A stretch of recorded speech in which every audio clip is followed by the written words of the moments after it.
សួស្តីអ្នកស្ដាប់ទាំងអស់គ្នាសូមស្វាគមន៍មកកាន់កម្មវិធី podcast របស់យើងនៅយប់នេះខ្ញុំសុជាតាហើយនៅក្បែរខ្ញុំនេះគឺលោកពូសារឿនដែលគាត់នឹងមកចែករំលែករឿងរ៉ាវដ៏អធិកកំបាំងមួយបាទសួស្តីក្មួយស្រីសុជាតានិងសួស្តីប្រិយមិត្តអ្នកស្ដាប់ទាំងអស់គ្នាយប់នេះរឿងដែលខ្ញុំនាំមកជម្រាបជូន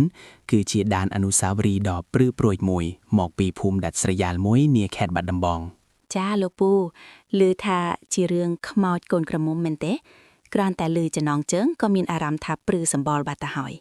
តើរឿងរ៉ាវពិតប្រាកដវាបានកើតឡើងយ៉ាងណាដែរលោកពូរឿងនេះបានកើតឡើងប្រហែលជា20ឆ្នាំមុន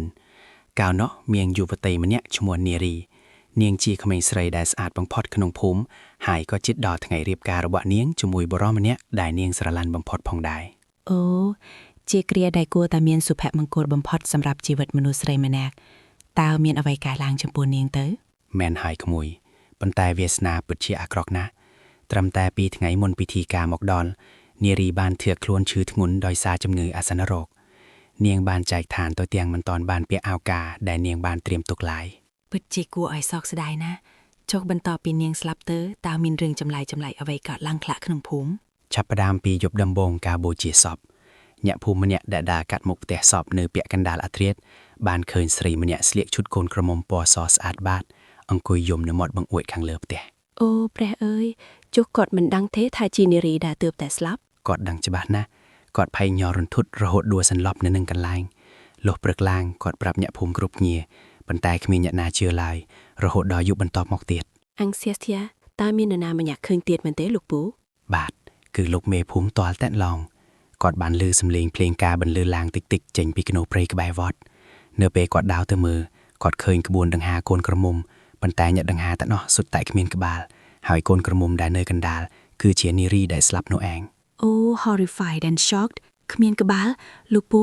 នេះពិតជាគួរឲ្យខ្លាចខ្លាំងណាស់ចុះកូនកំឡោះរបស់នាងវិញតើគាត់មានដឹងរឿងនេះទេកូនកំឡោះឈ្មោះសុក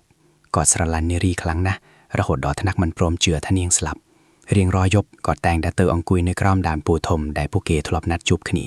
Softly តើគាត់បានជួបព្រលឹងនាងទេយប់មួយសុកបានឃើញនារីដើរមករកគាត់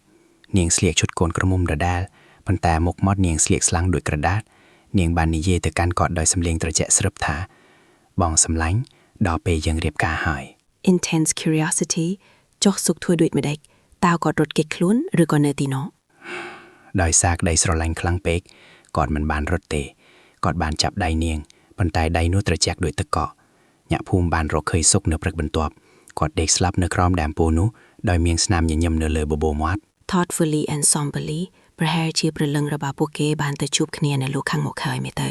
រឿងនេះពិតជាលេឡំដោយភាពភ័យខ្លាចនិងក្តីអាណិតអាសូរខ្លាំងណាស់មែនហើយក្មួយចាប់តាំងពីពេលនោះមកក៏មានអ្នកណាឃើញកូនក្រមុំនោះទៀតទេប៉ុន្តែអ្នកភូមិតែងតែរំលឹកពីរឿងនេះដើម្បីជាការដាស់តឿនអំពីអានុភាពនៃក្តីស្រឡាញ់ដែលមិនចេះស្លាប់ចាសូមអរគុណលោកពូសារឿនខ្លាំងណាស់សម្រាប់ការចែករំលែកដ៏រំភើបនេះហើយសម្រាប់ប្រិយមិត្តអ្នកស្ដាប់វិញតើអ្នកជឿលើក្តីស្រឡាញ់ដែលឆ្លងភពបែបនេះដែរឬទេសូមចូលរួមមតិយោបល់ខាងក្រៅសម្រាប់យប់នេះយើងខ្ញុំទាំងពីរអ្នកសូមជម្រាបលា